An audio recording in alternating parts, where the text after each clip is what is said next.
السلام عليكم ورحمة الله متابعينا الكرام. فضيحة كبيرة تهز الجزائر بعد تأهل المنتخب المغربي وهذه التفاصيل.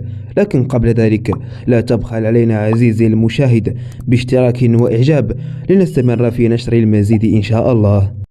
بعدما تمكن المنتخب المغربي من تحقيق إنجاز غير مسبوق في القارة الإفريقية وفي العالم العربي، جرى تغطية الحدث من عدد هائل من الصحف والجرائد والمواقع الإخبارية، حيث تم ذكر اسم المغرب في كل الدول العربية والأوروبية وغيرها، بما فيهم الإعلام الجزائري الذي ذكر بأن المنتخب المغربي تأهل لدور نصف النهائي من كأس العالم قطر 2022.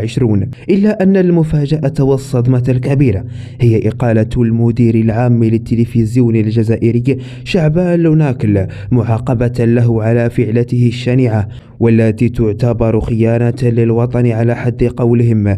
عزيزي المشاهد الكريم، بمجرد تفكيرك في الأمر جيدا ستعرف حق المعرفة أننا نتشارك الحدود مع عدو يكن للمملكة المغربية كل الحقد، ولو كان يملك سلاحا نوويا لنسف به كل المغرب.